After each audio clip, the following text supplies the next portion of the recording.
이 강의는 제가 열알기에 대해서 이제 그 리라이팅하는 글을 쓰고 나서 이제 두 가지 좀 아쉬운 게 있었어요. 그 제 조카가 고등학생인데 공부를 별로 잘하지 못하는 이제 고등학생이에요. 근데 뭔가를 굉장히 읽고 싶어 하기는 해요. 근데 이제 고모가 이제 신문에도 좀 나고 그래서 그 책을 좀 읽어보려고 노력을 하는데 이 당최 어렵고 자기는 잘 이게 잡히지가 않는 거예요. 그래서 그게 되게 좀 미안하게 느껴지더라고요. 그러니까 책을 싫어해서 못 읽는 거는 어쩔 수 없는데 책을 읽어보려고 노력을 하는데 잘 안 되는 거. 그래서 그 생각이 좀 들었었고, 제가 쓴 열알기를 구성한 것이 사실 열알기에서 또 아주 극히 부분적인 그 모습밖에 아니거든요. 그래서 수많은 모습들이 있는데 그 중에 이제 이렇게 그 열알기에 그 명문장들이 숨어 있어요. 이렇게 곳곳에. 교과서에 그 중에 들어간 게 일야 구도학이나 허생전이나 호질 이런 것도 이제 약간 부분적으로 들어가 있는데 그거 말고도 굉장히 그 보석 같은 그런 문장들이 숨어 있는데 그거를 또 좀 이렇게 잘 알리고 싶다 이런 욕심이 좀 들고 그래서 아주 편안하고 그러니까 이제 개념이나 어떤 어려운 그런 해석을 걷어내고 여러 가지 여행을 쭉 따라가면서 그런 보석 같은 문장들을 찾아내는 이런 방식의 이제 그 열알기 리라이팅을 한번 해보고 싶다. 이제 이런 생각이 들어서, 그런 이제 글쓰기를 이제 시작을 했고, 그게 이제 이 강의로 개설되게 된 겁니다. 그러니까 이 강의가 굉장히 무슨 열알기에 대한 새롭고 철학적이고 이런 해석을 하는 그런 자리가 아니고요. 열알기를 그냥 처음부터 끝까지 굉장히 편안하게 따라가면서 그 보석들을 만나는 그런 거라고 생각을 하시면 좋겠습니다. 그래서 이제 혹시라도 열알기 지금 보리출판사나 보리출판사밖에 없겠네요. 민추에서 나온 거는 그 시중에서 구할 수가 없으니까 그게 있으신 분은 이번 기회에 이렇게 도강록부터 이렇게 매주 조금씩 따라 읽으시면 이 긴 여정을 여러 사람과 함께 이제 이렇게 한번 마스터할 수 있는 좋은 기회가 될 것 같아요. 근데 그것도 별로 힘드시면 그냥 이 강의를 끝까지 중도에 포기하지 마시고 따라오시면 이제 열알기 전체의 그림은 이제 대충 잡힐 거라고 생각을 합니다. 이런 책이 중간에 나왔더라고요. 연안박지원과 열하를 가다. 그래서 이게 중앙일보인가? 중앙일보 기자가 이목상 유홍준 이런 선생님들 굉장히 유명한 선생님들을 모시고 여러 가지 답사를 가면서 쭉 쓴 글이에요. 여행 안내서로는 굉장히 좋더라고요. 근데 거기에 이제 있는 이 지도랑 이거를 제가 이제 복사를 했습니다. 그래서 첫 번째 이제 자료를 한번 봐주세요. 그러니까 이 사행단이라는 게 어떻게 구성이 됐나. 아마 이것은 자금성인지 아니면 중국 낸지 모르겠는데 하여튼 거기를 향해 가고 있는 조선 사신단의 모습이 그려져 있는 거죠. 그래서 이 사신단이 어떻게 구성이 되냐면 정사하고 부사하고 그 다음에 서장관 요게 이제 총 이 사행단을 끌고 가는 주요 인물들이에요. 이 밑에 이제 통역, 의사, 의원도 따라가고 각종 이제 비장들, 이 실무 담당한 사람들, 그리고 이제 그 밑에 마주라든가 구종배들 이런 이제 하인들이 따라가는 거죠. 그래서 연암이 지금 가는 이 여행단의 총 인원은 한 250명쯤 된다고 합니다. 굉장한 인원이 지금 이렇게 가는데, 그래서 이 정사, 제일 우두머리는 이제 가마를 타고, 여기 이제 같이 타고 가기도 하는데, 이제 나머지는 말을 타고, 그 다음에 이제 하인들은 이렇게 걸어서 가고, 이제 말을 끌고 가거나 이렇게 하는 거죠. 그 다음에 그 옆에 있는 사진이 이제, 그 지도가 오늘 할 이제 도강록에 그 해당되는 지도예요. 이제 압록강까지 일단 가죠. 거기까지가 이제 한 달쯤 걸려요. 그러니까 한양을 떠나서 압록강까지. 그리고 이제 압록강에서 강을 건너는 거. 그게 이제 도강록이죠. 이 강을 건너는 대목부터 지금 열하일기가 시작이 됩니다. 근데 이제 거기에 그 가운데, 강 가운데 금이 있잖아요. 거기에 통군정이라고 하는 정자가 있는데, 통군정. 거기가 아마 이제 그 머무르는 그 사행단들이 이제 머무르는 숙소 같은 것 같아요. 그리고 그 옆에 보면 구룡정이라는 정자가 있죠. 거기에 이제 나루터가 있고, 거기에서 이제 배를 타고 요렇게 그 금이 거 있는 그 부분을 이제 따라서 강을 건너면 중국 땅이 되는데, 지금은 뭐 이게 사실 뭐 굉장히 좀 사소한 일이잖아요. 이런 식으로 국경을 넘는 게 비행기를 타고 막 다니고 이러는 때니까. 그때는 이제 이 강을 건넌다는 사실이 뭐 굉장한 어떤 느낌을 줬을 거예요. 왜냐하면 일단 여기를 들어가면 돌아오기까지가 6개월 정도는 소요돼야 되니까 6개월 동안 완전히 가족이나 이제 이쪽 고향 소식이 끊어진 상태로 지내야 된다. 그러면 이거는 사실 보통 일은 아니죠. 그리고 또 무사히 돌아온다는 보장도 없어요. 죽을 수도 있는 거죠. 그러니까 그런 점에서 이 강을 건너는 이 대목이 굉장히 하여튼 큰 감회를 불러일으켰고, 그래서 이제 연암도 여기서부터 열하일기 그 글을 시작하고 있습니다. 그런데 이 건넌 다음에 바로 뭐가 국경이 있는 게 아니거든요. 그래서 건넌 다음에 한참을 가요. 그 구련성이라는 데서 이제 또 그 한동안 머무르다가 그 다음에 거기 꼬불꼬불 있는 그 길을 따라서 가면 제일 끝에 뭐가 나옵니까? 책문. 거기가 국경이에요. 그러니까 책문을 건널 때 국경 이제 수색을 합니다. 그러니까 그 뭐죠? 요즘 공항 통과할 때 하는 그런 몸수색. 그래서 여기 이제 책문이 바로 그런 역할을 했던 곳입니다. 그래서 요거를 이제 알아놓으면 이제 열하일기 그 장면이 굉장히 선명하게 떠오르실 거예요. 그러면 이제 그 두 번째 장 페이지를 봐주세요. 거기는 이제 여정 전체를 이렇게 점으로 그려놨습니다.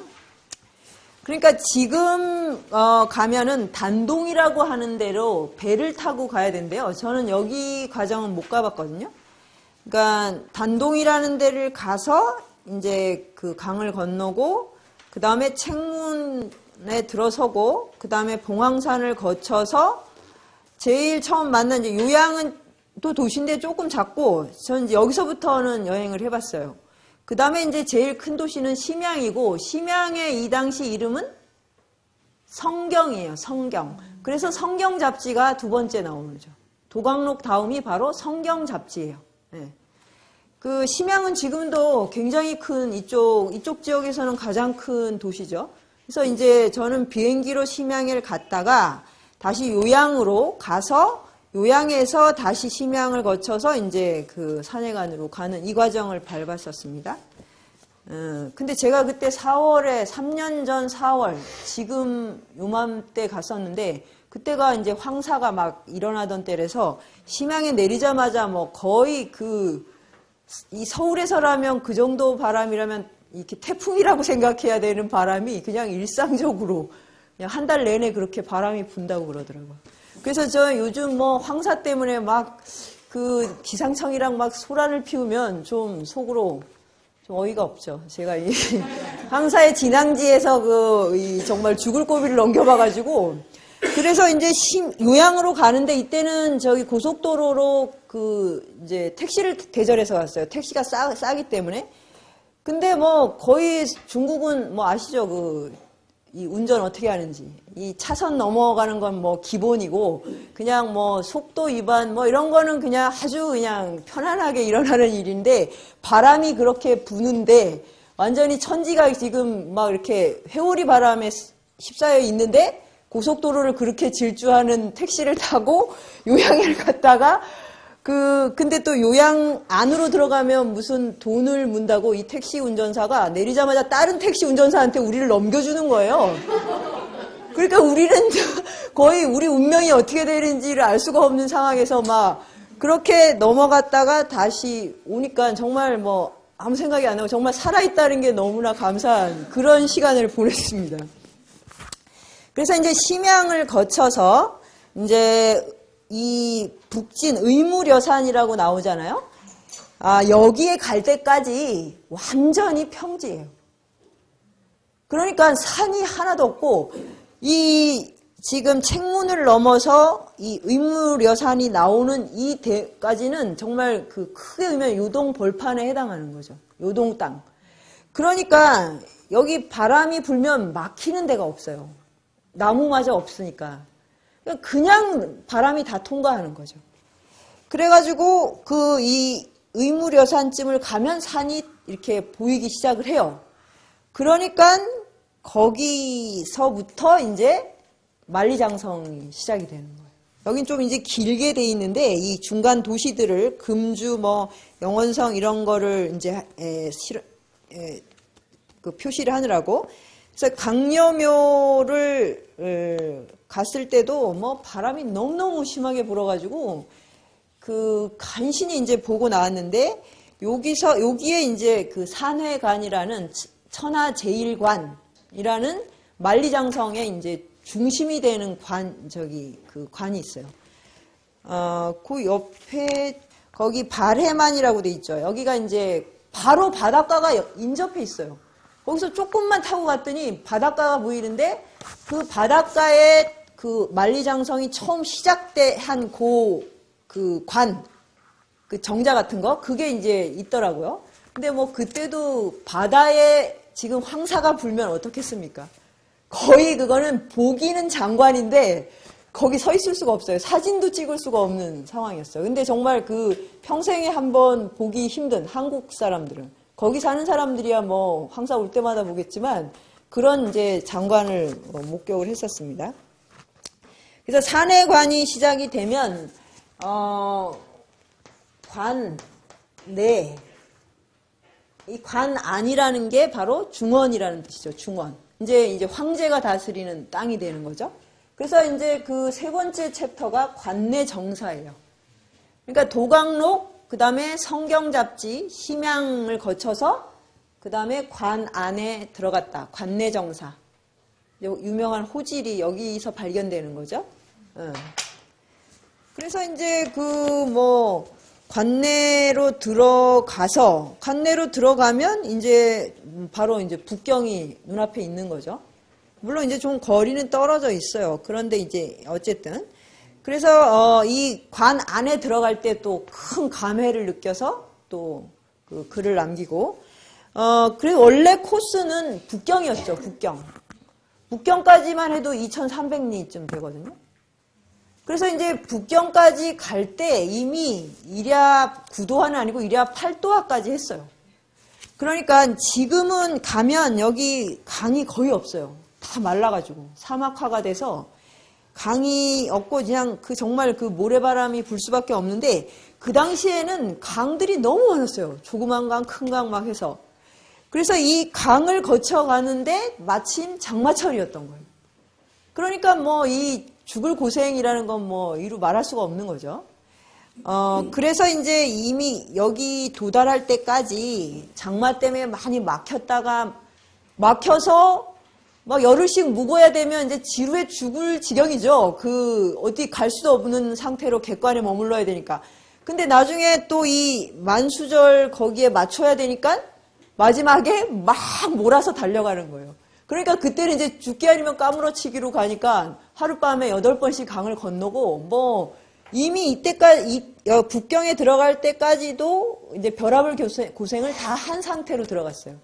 그러니까 이제 그게 날짜가 지금 왜 가는지는 알죠. 만수절 청나라 걸륭 황제 70세 생일 축하 파티에 지금 그 공물을 바치러 가는 거죠. 이 지금 사행단이. 근데 그게 8월 2, 3일? 2, 3일인가 하여튼 이 즈음이니까 여기에 맞춰가야 되니까 6월 달에 지금 강을 건넜고 6월, 7월 이렇게 되니까 가장 이게 아마 음력이니까 가장 이 우기를 통과해서 가게 됐던 거예요. 이런 시기만 아니었어도 이렇게까지 고생을 안 했을 텐데 하여튼 북경에 들어갈 때 거의 이제 뭐 말들은 토하고 뭐 사람도 쓰러지고 막 이런 상태로 이제 도착을 했습니다. 그런데 이제 그 황제가 북경 그 자금성에 있어야 되는데 자금성에 있지 않고 열하에 가 있었던 거죠. 열하의 피서산장. 그러니까 피서산장이 이제 열하에 있는 궁전이에요. 궁전. 말은 이제 산장인데 그래서 열하에 가면 이 권룡 황제와 또 나중에 서태후가 거기를 자주 갔기 때문에 뭐 굉장히 화려한 황제들의 그런 머무를 수 있는 곳이 많아요. 그러니까 유적지가 지금 많은 거죠. 그래서 이제 유명한 관광지고 여름에도 굉장히 서늘하고 또 열하라는 그 강은 겨울에도 얼지 않는 강이거든요. 그런 이제 여러 가지 조건 때문에 이제 굉장히 황제들이 즐겨 갔던 것인데 특히 이 권룡 황제가 뭐 툭하면 거길 가 있었어요. 그래서 권룡 황제의 아주 자치가 굉장히 많은 곳입니다. 그래서 이제 이 연암 일행은 뭐 푹 쉬어야죠. 죽을 고생을 하고 왔으니까.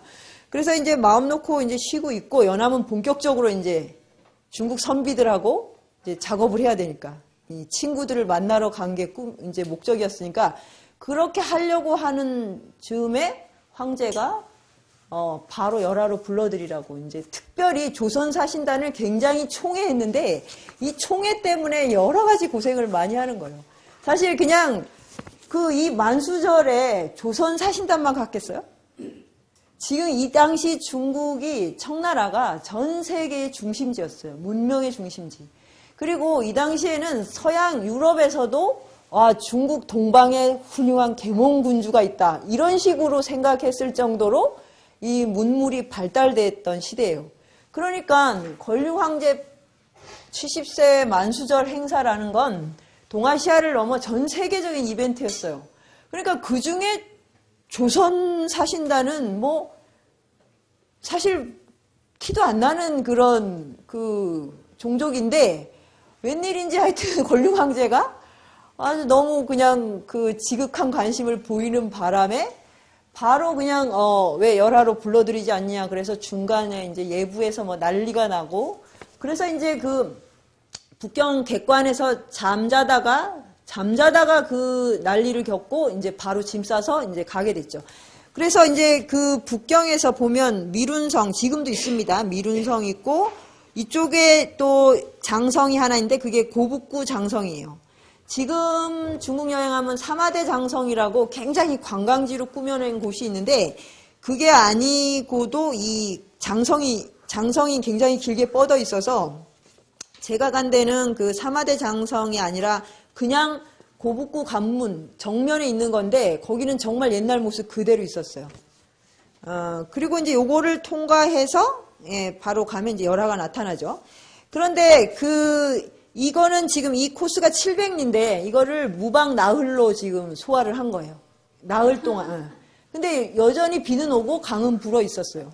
그런 상황인데 뭐 날짜는 지금 이제 이 만수절이 다가오고 황제가 또 수시로 가서 빨리 오라 그래라. 그러면 황제는 황제 옆에 군기 대신이라고 경호원 비슷한 이제 젊은 애들이 있는데 황제가 딱 말을 하면 바로 말을 타고 이 이상해집니다 지금. 타고 날아가는데 정말 날아가요. 빛의 법이라 해요. 1시간에 70리를 가는 그런. 정말 이 청나라 만주족은 뭐 걸을기 시작하면서부터 말을 배우는 종족이니까. 그래서 이 사람들은 죽을 힘을 다해 가고 있는데 뭐 휙 와가지고 황제가 빨리 오랍십니다. 이러고 휙 가는 거예요. 그러면 이 지금 정사, 무사, 서장관은 이게 보통 스트레스겠어요? 아마 한잠 잘 수가 없는 거예요. 자라 그래도. 그러니까 또 이제 정말 목숨을 걸고 가게 된 거죠. 그래서 무방 나흘로 가고 갈 때 바로 이제 또 우리 정말 이 위대한 문장은 고난 속에서 나온다는 걸 증명해 버리고 말았는데 여기서 이제 일야 구도하기가 나온 거죠. 그런 황제가 그렇게 닥달을 안 했으면 하룻밤에 9번을 강을 건너는 짓을 했을 리가 없죠. 근데 일야 구도하기라는 명문이 나오고 이 고북구 장성을 넘을 때 야출 고북국이라는 조선왕조 5000년에 나온 문장 중에 최고의 문장이라고 하는 그 문장이 여기서 나왔어요. 그러니까 요 짧은 일정 속에서 연암이 얼마나 풍부하게 사유했는가. 그걸 보면 정말 경악할 만한 수준이에요. 근데 이 고북구 장성이라는 게 이 산해관은 많이 건너가 봤죠. 조선 사신단이. 이쪽에서 가면 당연히 산해관을 건널 거 아니에요? 근데 고북구를 넘어간 일은 한 번도 없었어요. 있을 수가 없죠. 이 고북구 너머에 있는 오랑캐들은 그냥 책이나 무슨 기이한 그 소설에서 보는 거지 이쪽은 생각해 본 적이 없어요. 너무 거리상으로 멀기 때문에. 그런데 이 고북구를 넘어가게 됐으니까 그 얼마나 감회가 대단하겠습니까? 그래서 이제 여기 야삼경에 또 그럴 땐 또 왜 꼭 밤에 지나가는지 모르겠어요. 그 감정이 복받칠 때는 꼭 밤이고 그 다음에 꼭 달이 막 달빛이 이상하고 이런 때 지나가는 바람에 야출고북국이라는 이제 명문장이 나오게 된 거죠. 그리고서 이제 열하를 갔는데 열하는 정말 이 그 만수절에 그 모여든 세계 각국에서 온 기이한 종족들과 근데 이 종족들이 빈손으로 오는 게 아니죠. 다 뭘 이제 엄청 싸들고 오는데 요즘은 정말 돈 말고는 뭐 외교 하긴 뭐 외교 정상들이 만날 때 이렇게 선물을 주고받긴 하긴 하더구만요. 선물이 뭐 청와대 지하실에 가면 뭐 잔뜩 쌓였다 그러대요. 받은 거.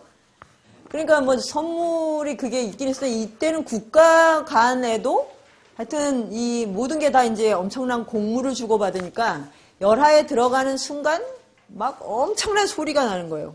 근데 이 소리가 뭐냐면 수레바퀴 돌아가는 소리. 그리고 또 거기에 되게 뭐가 실려 있냐면 무시무시한 맹수들이 실려 있는 거예요. 그러니까 그때는 황제한테 그렇게 아주 특이하고 굉장히 사나운 맹수를 바치는 게 황제의 권위를 높여주기 때문에 그러니까 이제 수레바퀴가 막 돌아가면서 맹수들이 이렇게 서로 울부짖는 소리가 막 들려서 천지를 진동하는 소리와 함께 이제 열하에 도착했구나 이런 이제 대목이 나와요. 근데 이제 과연 그랬던 것처럼 열하에 갔더니 연암이 정말 평생 그 만날 수 없었던 수많은 사건과 사물과 그리고 그런 사람들을 만나는 그런 이제 일이 일어나는 거죠. 그래서 이제 여기서 열하에서는 6일 동안 머물었는데 굉장히 풍부한 이야기를 남깁니다. 그리고 이제 돌아와서 이제 그 다시 북경까지 돌아오는 과정. 이제 여기 이제 있었고 그 다음에 이제 이 열하를 향해 가는 게 막북 행정록이에요. 그러니까 이게 막북이 열하거든요. 열하로 가는. 그리고 이제 열하에서 돌아오는 게 화년 도중록. 그러니까 연경으로 돌아온다 이런 거예요. 그러니까 이 도강록에서 지금 성경 잡지를 거쳐서 뭐 관 안에 들어왔다가 이제 이제 막북을 향해 이제 갔다가 다시 이제 연경으로 돌아오는 요 과정이 여행의 기본 일정이에요.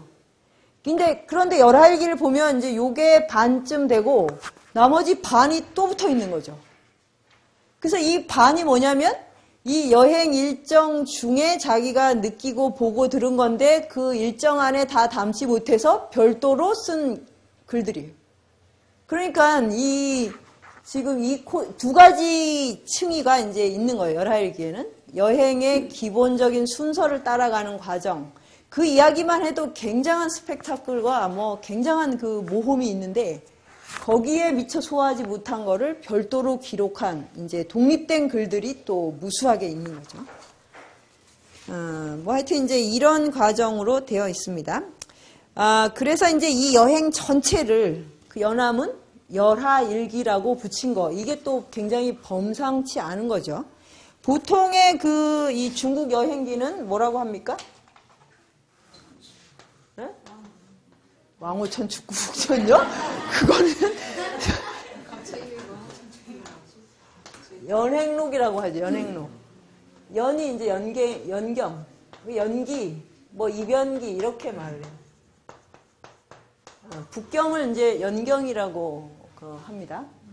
연나라 태자를 기리는 뜻으로 연경이라고. 연나라 태자가 진시황한테 굉장히 억울하다기보다 슬프게 이제 죽었거든요. 그래서 연경이라고 보통 말을 해서 이렇게 이제 써요. 그러니까 이 제목만 봐서는 뭐 그 특징을 전혀 알 수가 없는데, 유일하게 연암만 열하일기라고 붙였어요. 그러니까 이 제목 자체가 굉장히 특별한 의미가 있어요.